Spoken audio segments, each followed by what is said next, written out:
This will be just a quick tutorial on how I got Star Wars Jedi Knight Dark Forces 2 to run on a Macintosh. I'm currently on Monterey, if that makes any difference. I'm using the porting kit. As you can see, I've got Jedi Knight the game and Mysteries of the Sith, the expansion, installed through the porting kit.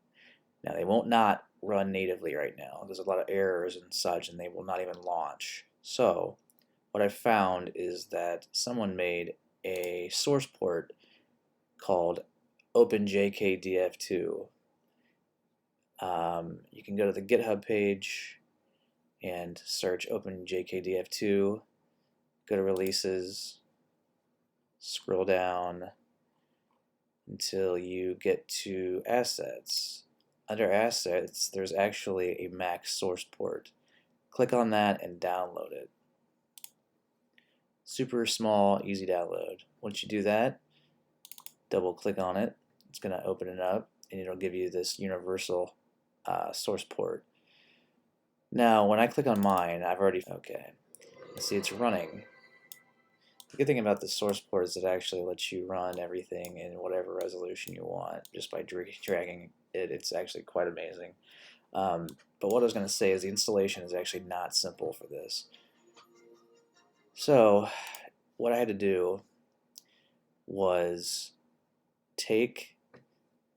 right-click in the porting kit, right-click on the game, open the C drive, and take all of the go to GOG and take this folder, take all the installation files, and just drag it on your desktop somewhere. Because what's going to happen is once you click on this for the first time, the source port, it's going to ask you for the file destination. So you've got to be able to tell it where that's at. And since I couldn't figure out a way to navigate into the porting kit, I just dragged all the installation files into a folder, and then I navigated.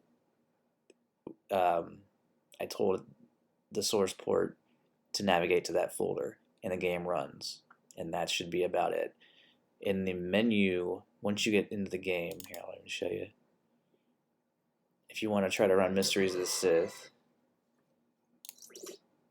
you go down to Expansions and Mods, and then this will say install if it's not installed yet. I installed it, so it doesn't matter, but you're going to do the same exact thing. You're going to take the installation files from Mystery of the Sith, put it on your desktop, and then direct this to that folder, and then at that point it should work just fine. Excellent.